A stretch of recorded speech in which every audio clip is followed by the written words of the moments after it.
Welcome to the Confident Retirement Podcast. How confident are you when it comes to life's biggest money decisions? What is real financial peace and how can you get it? Kris Flammang and Mark Peachy are the founders of LPF Advisors in Sarasota, Florida. They bring together the brightest minds to show you how to have a more confident financial future. They empower listeners with common sense concepts and financial wisdom. And now, here are your hosts, LPF Advisors. Hey, I want to welcome everybody to the Confident Retirement Podcast brought to you by LPF Advisors. I'm your host here, as always, Kris Flammang. And today I have the pleasure of welcoming Marie Banks to the show. She is a personal injury attorney based in Gainesville, Florida, providing a personal service-oriented boutique experience for her clients during very difficult times. Marie, thanks for being here and welcome to the show. Thank you for having me. I'm excited to be here. Yes. So let's jump in. I know you have a interesting history, an interesting background. So why don't you just take me through that briefly, what led you to where you are today? Okay. Well, I'm originally from Jacksonville, Florida, so Florida native. I decided that I wanted to attend the University of Florida for college. I was raised a Gator, so it was kind of a non-negotiable to go to UF. And I was grateful to have the opportunity to do that. It's really difficult to get in now. This was back in 2004. So I originally was studying TV production.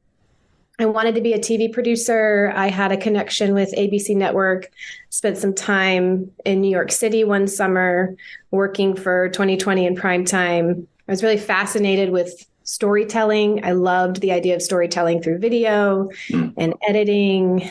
But my time in New York opened my eyes to the industry, and I decided I really didn't want to be a producer. Just it seemed such a high cost personally for my life to be a producer. So I came back. I had 1 year left of college, and so it felt silly to change my major. But I was a little bit concerned, what am I going to do if I'm not going to be a TV producer? I knew I wanted to live in Florida. And I wanted a healthy work-life balance, which I didn't think the entertainment world could offer. And I took a telecom law and regulation class. It fascinated me. At the time when I was graduating, it was 2008. And so there was a presidential election happening, and I was kind of into politics and just intrigued by the law process. So that was when I first was interested and started to think about law. Of course, I was thinking about media law and maybe doing some type of copyright law. I was involved with a nonprofit ministry in college called Cru. A lot of people know it as Campus Crusade for Christ, and enjoyed it as a student and decided that before going to law school, I wanted to take at least a year off and spend some time on staff with the ministry. So I did that for a year and applied to law schools. I got into UF Law, was excited to go. But when the time came that summer before law school started, I took a trip to Paris with Cru, and we did, this really great cultural exchange with Parisian students. And I had such a meaningful year. I'm a Christian, so faith is important to me, and meeting with students, mentoring college students, it was such a meaningful year. And spending time in Paris and learning about another culture and having spiritual conversations, I didn't really have an interest for copyright law anymore. And so I had another little crisis of, what am I going to do with my life? I don't think that I'm that interested in media law. I kind of like what I'm doing now. So I put it on pause, wasn't going to go to law school that year, stayed with Cru for another year and really thought about what direction I wanted my life to take. That next year, I learned, it was 2010 to 2011, and there was a lot of information coming out about human trafficking, modern day slavery, and the fact that it's happening in America, not just overseas. And that really gripped my heart. And so I started to learn more about it, read about it, and became aware of this hole in the system. There didn't seem to be a place for victims to go when they were rescued from human trafficking. And so I decided, man, it would be really great to start a nonprofit and work with victims of sex trafficking and modern day slavery. And I didn't really know where to go to start with that. And law school was still in the back of my head. So I thought maybe I should try that again. I'll consider law school. So I reapplied because I, had turned down UF after they let me in. So I reapplied to UF. They let me back in, thankfully.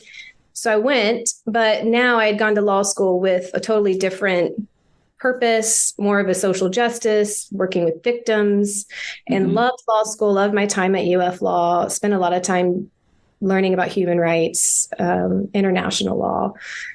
And in the middle of all that, I got married, and my husband and I had gotten connected with a great community here in Gainesville and just decided, man, we don't want to leave Gainesville. Let's stay and try to find jobs here. So when I graduated from law school, I had a connection to this firm, Shackow Mercadante. Someone introduced me to Brian Shackow. I had no inkling of wanting to do personal injury law. It wasn't on my radar, largely because of the reputation that I think is associated with personal injury. And I still had this dream of doing the nonprofit. But I walked into this firm and immediately I was attracted to how they practiced the law. I was attracted to the work-life balance they represented. They all had families. They all spent time with their families, worked 9 to 5, went home. And I thought, man, I want to work here. So I kind of got my foot in the door and stayed with them. And now here I am. I'm an attorney at Shackow Mercadante law firm. And I love it. I actually love doing personal injury law. And I find that there's a connection with that, helping victims. Yes. People injured. It's not too far from what had originally brought me to law. Right. So you get your foot in the door and now your whole self is in the door. Whole self is in the firm. Okay. All right. So if you could go, maybe if you could travel back in time, go back in the past, give your younger self some advice, something you know now that you wish you knew then, what would that be? My younger self being my college self that was so confused. It could be then. It could be when you started your career. I think one thing I would tell myself, I actually say this to a lot of college students now, is there's such a worry about what am I going to do for the rest of my life? And I would tell myself, if I were talking to me, don't worry about the rest of your life. Focus on what you feel called to right now. And so for me, for a short time, that was ministry. Right now, it's law and practicing law. But I'm not defined by, I have to stay in this career forever. If I get interested in something else, I can, move into a different career if I wanted to. Takes a lot of the pressure off of, I've got to figure out what I'm going to do for the rest of my life. Right. Yeah. You don't have to have all the answers at a certain time. Right. Yeah.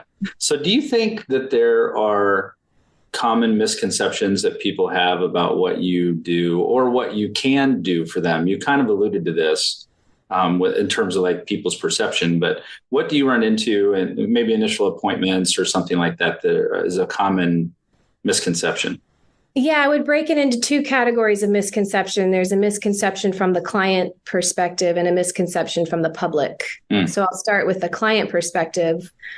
A lot of times clients walk in and they have a misconception that I can make a miracle happen for them. That miracle being I can get them whatever they saw on the billboard down the street, whether it's 500,000, $1 million. Lawyers don't put up, so-and-so got me $20,000 for my case. They put the big verdicts out there. So there's a misconception by some clients that just because they were injured in an accident, their case is worth X amount of dollars. And really what we're trying to do is figure out what's a fair compensation for what you've been through. And we're limited by the amount of insurance available in any given case. And that is a huge spectrum. Right. So that's something we have to address. The misconception from the public is that all we care about is money. We're chasing the ambulance. We just want a case because we're going to get a big paycheck at the end. And I do think that there's a reason there's a misconception and a reputation, because I do think some attorneys operate that way. But in reality, I think a good personal injury attorney, we're here to help people find resolutions. And sometimes that's not even a monetary resolution. I have a lot of people call who they just want to know if they have a case. And a lot of times I'm telling them, no, you don't have a case and here's why.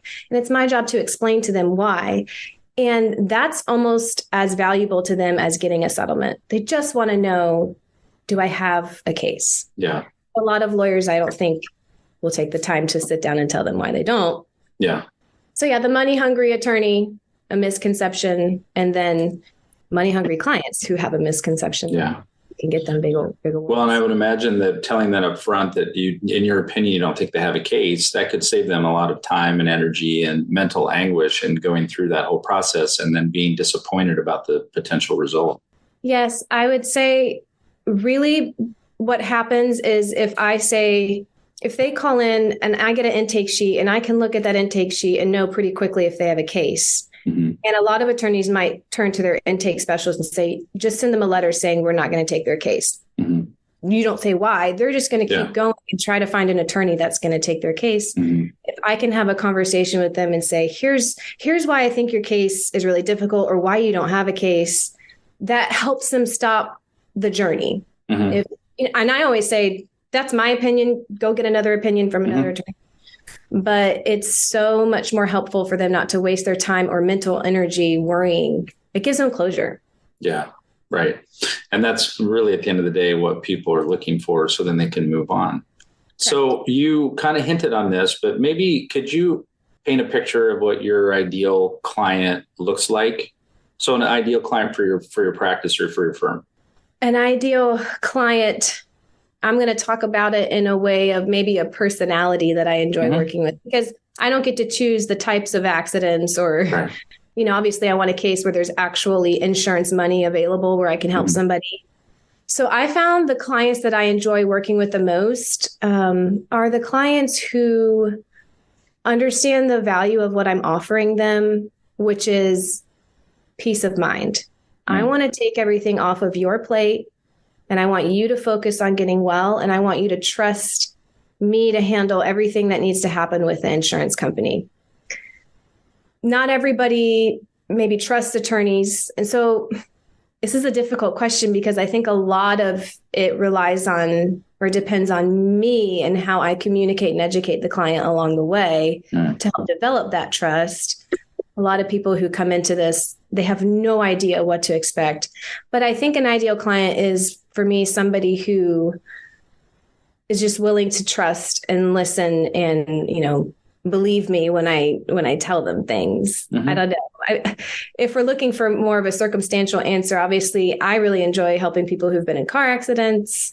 I think it's a little bit more cut and dry than perhaps somebody who's fallen in a business. Those are harder cases, especially with the new law that was just passed in March. But does that answer your question? I don't know if that does. Yeah. There's no right answer. So I wanted your true feelings. Everyone's an ideal client for me. I don't want to, I don't want to say something and then limit someone's like, well, I don't fall into that category. So I couldn't call. I'll talk to anybody. We'll go with that.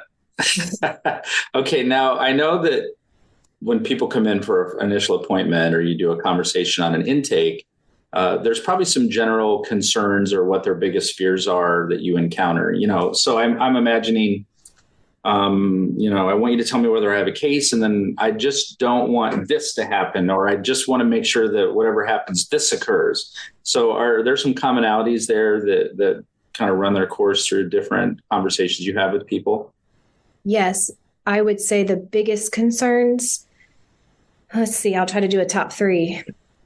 What's going to happen with my vehicle? A lot of times people have a vehicle that maybe is a total loss, and the law says that all they're entitled to is the fair market value of their vehicle at the time of the accident, not what they paid for it. Yeah. And most people aren't ready or in a position to buy another vehicle. Think about if you're a financial planner, is that right? And so people usually plan to buy a vehicle. And so that's a huge concern, is the car. How am I going to get around? I need a rental. I can't get to work. I've been paying for Ubers. They're really concerned about the car. And even if they get an offer on the total loss of the vehicle, it may not, to them, feel like they can get a reliable vehicle with that money. So that's a huge thing that we have to work through and address.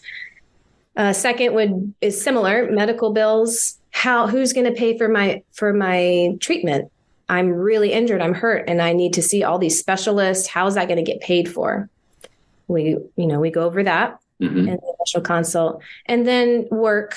Work is another big one. I'm losing time from work. I'm losing wages. I have a client who is a photographer, and he had a really nasty fall and had to get a shoulder surgery. His shoulder's really important to him and his job. He has to hold a camera up, and he couldn't work for several months. And that's a huge concern for him. So all of those typically have to do with money. That's like the big, some people are living paycheck to paycheck, and they need to figure out right now, how am I going to live my life? And then of course, the bigger things like, well, am I going to get well? Most people don't know the full extent of their injuries when we're having the consult. So those are the main ones. Okay. Yeah, no, that's helpful. And I know that, you help people get through really big life transitions, especially if they've had an injury of some kind. So I'm wondering, how you help to de-stress the situation. Is it giving them a clear understanding of what the process is? Is communication important throughout to keep them abreast of what's taking place? So then their emotions are already high, but how do we keep them from escalating and trying to, maintain a certain level of emotional balance through the ordeal? I think I've learned being a listening ear is important. Sometimes clients just want to complain about it to somebody. Sometimes clients are very angry. They're angry at what's happened to them. And I can kind of be a punching bag, and I've learned not to take that personally. So listening, being a good listener, active listening, and then offering practical steps to take. So when it comes to the car, we have a lot of experience with dealing with property damage claims, and my legal assistant, Teresa, is phenomenal with them. And so making sure that we are giving good practical steps for them to take, while also sometimes it's just saying, I'm sorry, it's this way. This isn't fair. It's just the way the law is. And so educating them and giving them a space to be frustrated about it, but then saying, here's some ideas for coming out of this.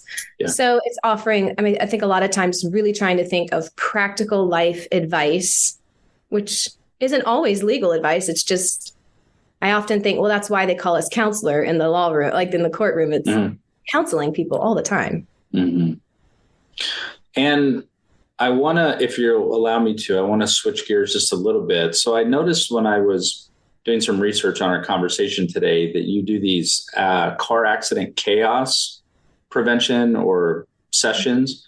So why don't you tell me more about that and maybe highlight some things that we all overlook in our preparedness for that possibility?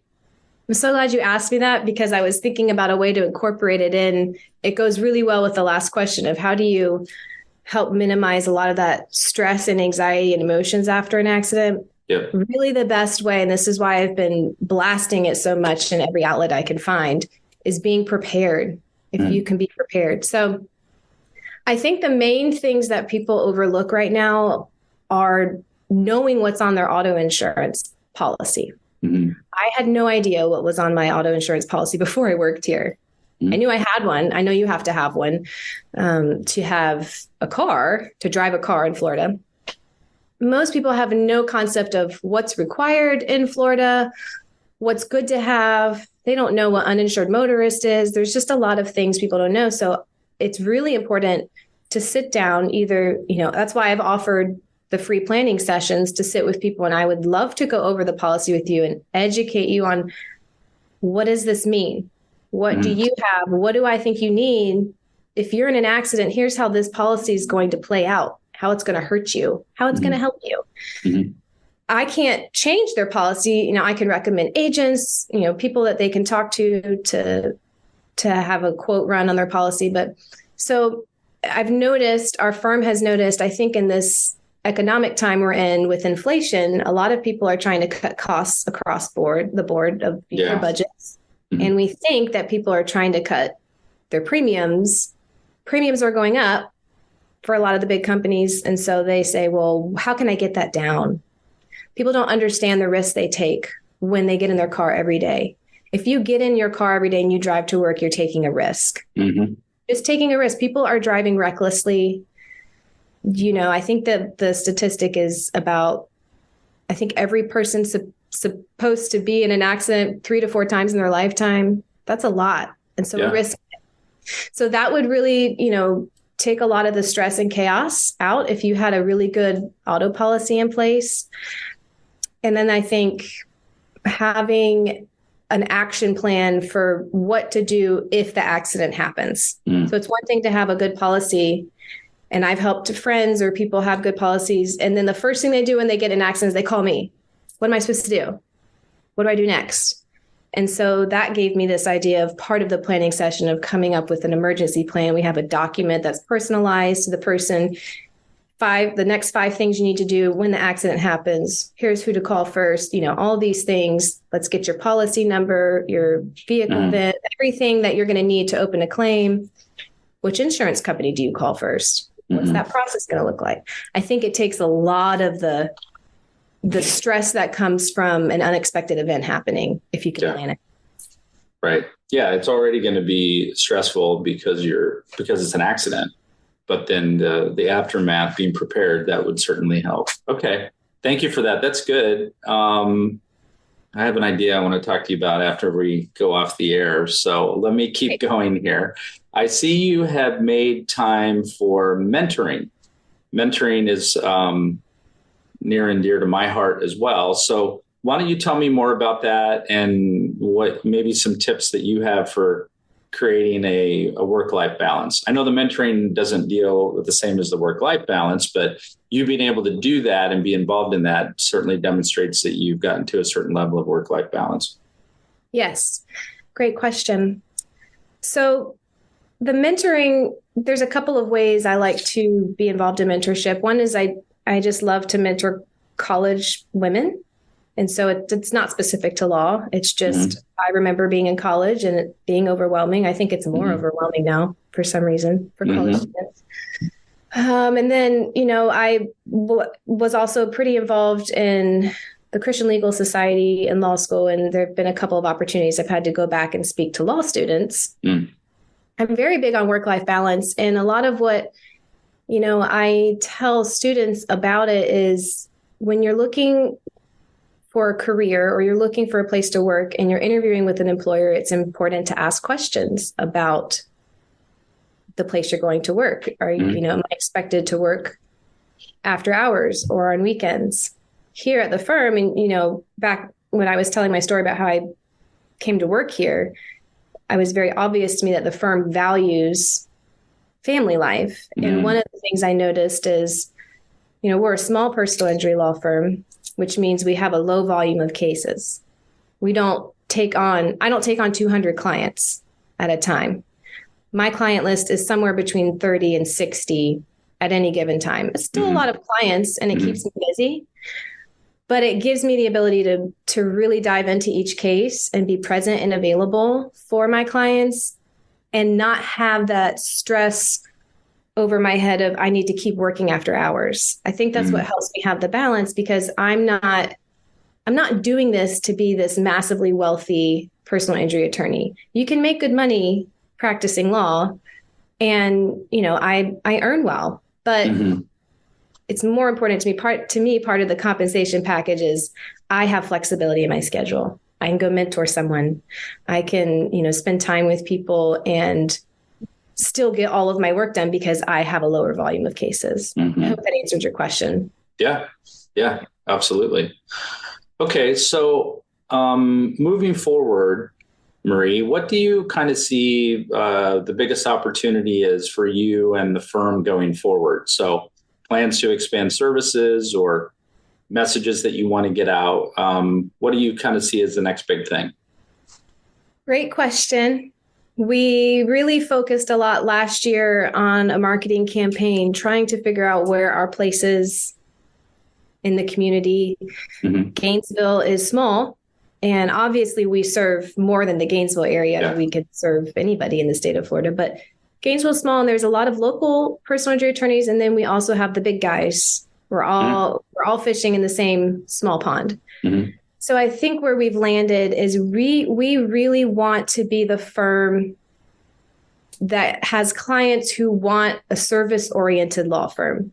Okay. Some clients or some people are really attracted to the big firm and big staff and big everything, and that's great. You should go to those firms. But if you're looking for, that's why earlier, I think in the bio, it said something about a boutique experience. If you want more of that service-oriented boutique type of lawyer, we're old school in that way. I think in the future, there's a temptation to try to just do what everyone else is doing. Maybe we should get on a bus or maybe we should get on a billboard, but that's not who we are. And so I think moving forward, we want to do our best to still be noticed, which is a lot of that digital, marketing or having these great connections and conversations with people. I want to do more of the planning. I really want to give back to the community with those free planning sessions, because then I just know, even if they don't come to me, if they're in an accident, I know they've got a good insurance policy. They're going to get the help they need. So more of that just community focused law practice is what I see for our future. Okay. I like that. That's that boutique kind of attitude or experience that you want to try to get out there.